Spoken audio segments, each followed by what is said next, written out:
Stephen Paul అని వైజాగ్ సేవకుడు. కుమారులు కుమార్తెలు పుట్టేసరికి ఆయన బోధంతా మారిపోయింది. హైదరాబాద్ వెళ్ళాడంతే. ఆయన బోధంతా మారిపోయింది. భూమి మీద కాలాన్ని క్రీస్తు పూర్వం క్రీస్తు శకంగా ఎలా రెండుగా విభజిస్తామో స్టీఫెన్ పాల్ బోధ హైదరాబాద్కి ముందు హైదరాబాద్కి తర్వాత అని విభజించొచ్చు. హైదరాబాద్కు ముందు రోజుకు 6 గంటలు ప్రార్థన, బైబిల్ని పదే పదే చదివి పూర్తి చేయడం, స్వతహాగా ఈయన యేసునామం సిద్ధాంతం వాడైనప్పటికీ సిద్ధాంతాలకు ప్రాధాన్యత ఇవ్వకపోవడం, లోతైన మర్మాలు, రాకడ హెచ్చరికలు, పరిశుద్ధతను గురించి సూటిగా బోధించుట ఇలా ఉండేవాడు. హైదరాబాద్ తర్వాత అంటే హైదరాబాద్ శకం పిట్టకథలో పనికిరాని ప్రశ్నలకు సమాధానాలు, కామెడీ ఎమోజీ వీడియోసు, నున్నని షేవింగు, ముఖానికి లైట్ మేకప్, తలకి నల్లని రంగు, నిరంతరం సూట్లు, వంట చేసుకోవడాలు, గడ్డి పీక్కోవడాలు, సోది ప్రసంగాలు, ఆశీర్వాదాలకు ప్రధాన పీట, సబ్స్క్రైబర్లను పెంచుకోవడానికి ప్రత్యేక ప్రయత్నాలు.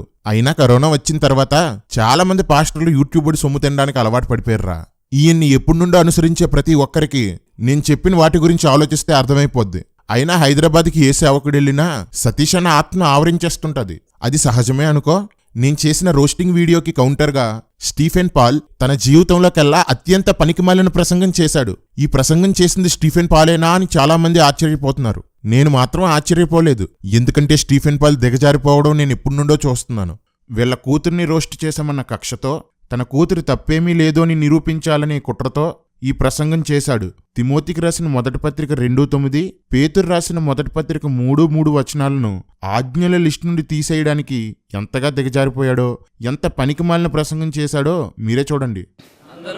ఏంటి చెప్పాలి? బైబిల్లో ఉందా? కొరింథీ పత్రికలో ఉందా?